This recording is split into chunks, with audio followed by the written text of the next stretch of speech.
All right, welcome. So, getting productive after a dopamine hole. This video is all about how to actually start getting productive after you've escaped the dopamine hole. So, if you guys haven't seen that video already, I just made a video on how to actually escape the dopamine hole. So, you can go ahead and watch that first if you'd like. Now, once you're out of the dopamine hole, actually getting productive, right? But the process of actually getting productive, how do you start to actually increase your productivity? So if you guys would like to transform your lives through self-improvement and through dopamine detoxing, go ahead and click that top link in the description for my coaching program. That top link is going to be a one-on-one call for me to just get to know you guys and also see if you're a good fit for the program. And then the second link is my Instagram. If you'd rather DM me on Instagram, if that's more comfortable to you guys, or if you just prefer Instagram, you can go ahead and DM me there too. So you can either DM me or you can book a call. Either way, those two links are for my coaching program, my self-improvement coaching. And you can go and check those out if you are interested. But other than that, we can begin the video. So actually getting productive after a dopamine hole. So I'm going to quickly explain how I got myself out of my recent dopamine hole. This is a story from the last month and a half or so. I ended up in a very dark place in my life, and that led me back to some of these instant gratification activities for a while. And then recently I got myself out, and I'm just going to quickly explain to you guys how I did that. So back in late April, early May, things started to get rough. Just personal problems, just shit started to come up. It was towards the end of the school year, and so there's a little bit of stress associated with that. And also just in general, it was a very rough period of my life. So what happened was I ended up starting to do my old addictions again, and increasingly started to do it more and more. And what I started to also find was I was doing less and less work. I stopped going to the gym for a very long period of time. I pretty much stopped all of the self-improvement habits. And recently I got myself back out, and I'm back on top of my content for you guys and stuff like that. But the way that I broke it this time was through slowly reintegrating the good habits, and as a result, slowly removing the bad ones, right? So by slowly reintegrating the good habits and increasing the my ability to do those important habits, and then also how much of that I could do, and then adding on more and more habits beyond that. So focusing on integrating one habit at a time, getting really, really good at that habit, and optimizing how much I can do within that one habit and how long it takes me to, and how much effort it takes me to even begin the habit, right? Because for a while it took a lot of effort to do simple things like what's easy for me now, like recording, was very, very difficult in this period of time. So it was reintegrating the habits slowly, but also making sure to remove the bad habits as a result, right? So as I integrate the good ones, remove the bad ones, right? Optimizing each habit, right? So making sure I can do as much as possible in that one habit, and then adding another habit on top of that. So what exactly is a dopamine hole? A dopamine hole is a dopamine deficit, meaning your brain, your baseline of dopamine is so low, your brain doesn't create enough dopamine for you to enjoy regular activities, for you to enjoy real life. It gets to the point where it feels painful to even just be present in the moment. It feels painful to just not have stimulation. And so you find yourself addicted to and needing these vices for stimulation, right? So social media like TikTok and Instagram, right? Porn companies, or sorry, not porn companies, but porn itself, weed and other addictions like that. All of these things sap your dopamine, but at the same time, they spike your dopamine in the beginning and then sap it in the long term. So you're actually going deeper into the dopamine deficit, but these spikes of dopamine are the only things that you can do at this point in order to reach a baseline of dopamine, at least instantly. The only way to return back to baseline is by giving yourself the amount of time that it takes to heal. So how you got stuck in a dopamine hole is that you found some activity that seemed pleasurable, that seemed enjoyable in the moment, right? And you continued to do that because it was enjoyable. But then over time, the things that you actually had to do, right? The surrounding activities started to become less enjoyable. The important activities started to become less enjoyable, right? And because of that, it was harder to do them, and so you're more likely to go back to that easier, stimulating activity. Now, over a longer period of time, your regular life, just being alive, just living, just moving throughout your day, this becomes difficult. And that stimulating activity becomes your baseline. And then you keep progressing to the point that even that stimulating activity no longer gives you a baseline of pleasure, no longer gives you an amount of dopamine that feels good, and you just do it because it's the only thing you feel a need to do, the only thing you can desire to do because your dopamine levels are so low. The first step to pulling yourself out is slowly reintegrating the habits, starting with the most important. Right? So for me, I started with content recording, right? I went back to my content recording because that was the most important habit to me, right? Getting content out to you guys was the most important thing. So that was the first thing I started with. I could have probably started with the gym too, but regardless, right? One or the other. Find what the most important habit for you is and start there. Just focus on that one for a while. Next, have a strong morning routine to fall back on. You need to have a strong and powerful morning routine to fall back on in order to pull yourself out, right? Because if all else fails, you have this morning routine to fall back on. You have this consistent effort towards your highest self, this consistent effort towards your goals. And this morning routine will set you up for a positive day, right? It will set you up for a productive day. And so if you can just do the morning routine, you're more likely to do more of the other things as well. And even if you don't, just by doing the morning routine, you're building up this mindset of discipline, of consistency, and so over time it will be easier and easier for you to break the addictions and get to being more productive, right? And so another thing that you could do is during the day as well, have a keystone habit to fall back on, right? So have a habit that you can do at any point in the day, like journaling, reading, or meditating, any point in the day, or even working on a business if that's available to you. But basically have a habit that you can at any point in the day fall back on, right? So any point in the day, if you find yourself slipping, you have this habit to fall back on. So that, and then the morning routine. So having a morning routine that you can consistently stick to, and sticking to it even if, let's say, you wake up late.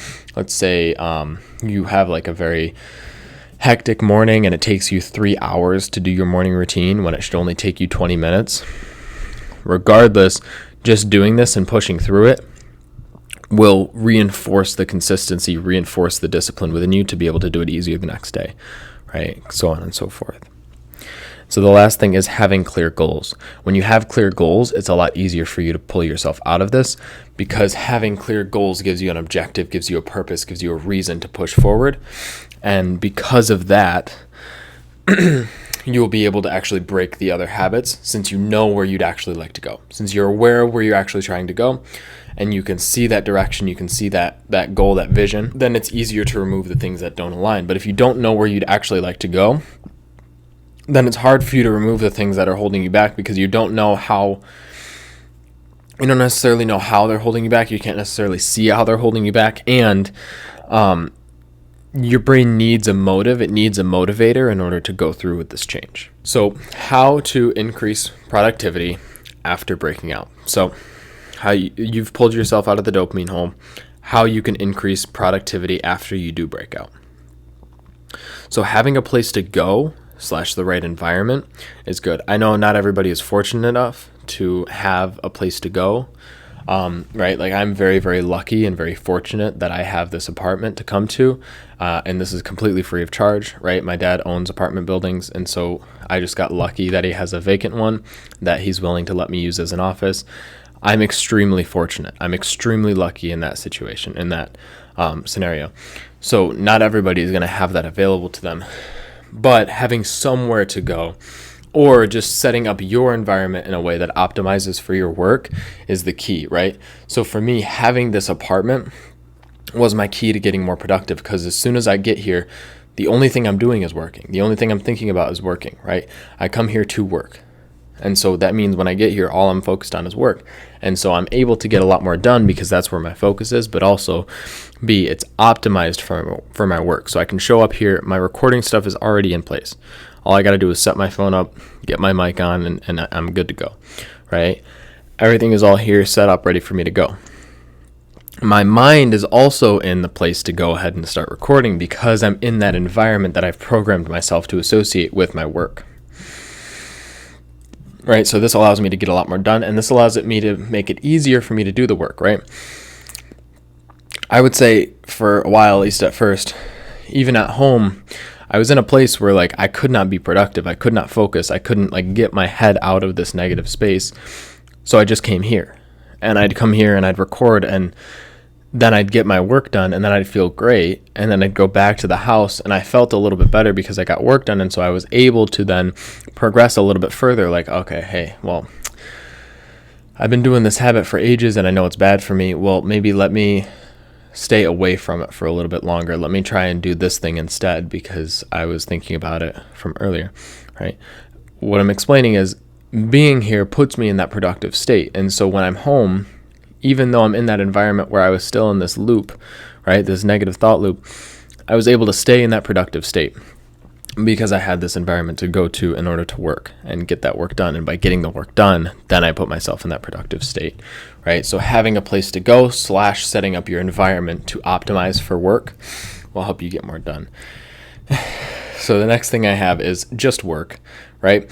It'll get easier, right? So literally just work. Literally just do it. When I got here, I thought there was no way in hell I was going to get through all the videos that I had planned. I'm like 2 away from being finished, right? And this is because I just did the work, right? Because I just kept doing it even though I was thinking like, oh, this is really hard, and oh, I don't really feel like doing this today, and oh, I feel like my videos aren't coming out as good as I'd like them to, so maybe I should just save it for tomorrow. That's all a trick from the mind convincing you to go back to that lazy state, go back to that easy state, right? Just push through, right? Just do the work. Just work because it continues to get easier and easier and more enjoyable over time. Both of these things will make it so that you can replace your work with the instant gratification activities because you find more enjoyment in it and it is easier, both of which is the reason that you do the instant gratification, not because it's actually what you'd like to do. So if you could make the thing you'd actually like to do easy and enjoyable, you would have no real reason to go back to the instant gratification. So the next thing is meditation. Meditation will help you to learn focus, will help you to learn concentration, will help you to learn how to direct your attention so you can keep your attention away from the instant gratification and onto the delayed gratification, onto the work itself, right? And then obviously as a result, you will be able to be more productive because of that. If you continue to meditate back onto the task at hand, back onto the work that you're doing right now, then you will continue to make progress in that, right? There's been maybe about 5 different times where I've gotten distracted in between videos or even like during pauses in videos. And in those moments, my brain was trying to convince me to stop working. And all I did was meditate back on the task, refocus my attention onto the task at hand. And then here I am still recording, right?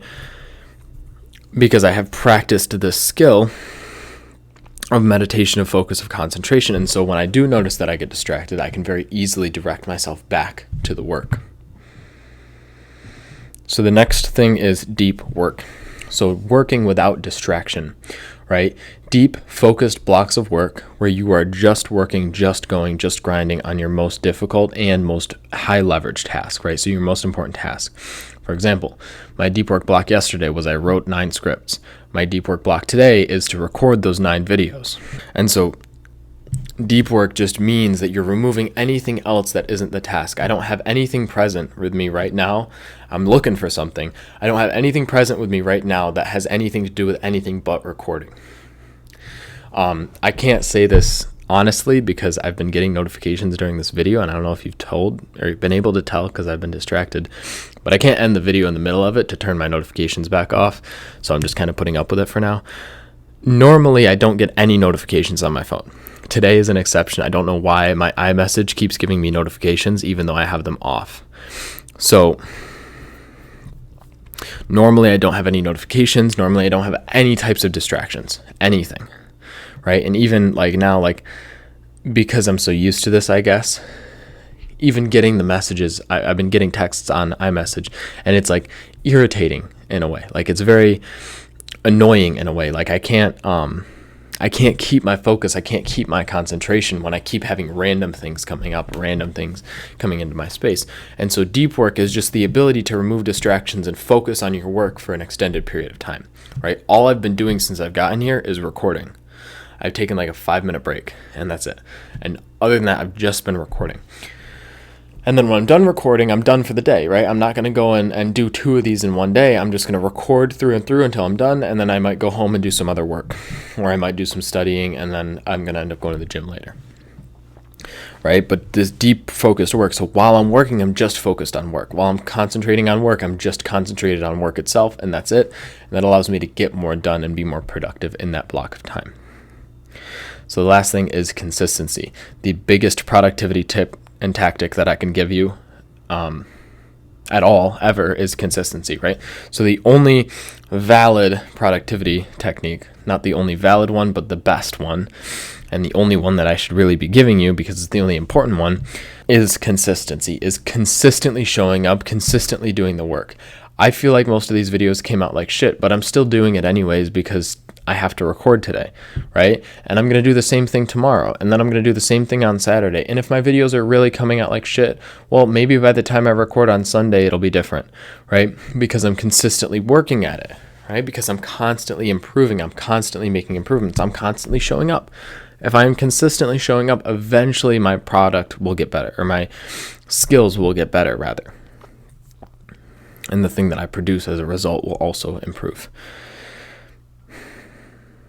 So if that is something you guys want to learn more about, if you guys just want to transform your lives through self-improvement, go ahead and click those links in the description to join my coaching. And if you guys want more content on self-improvement, go ahead and click the subscribe button. But aside from that, I am out of here. Peace.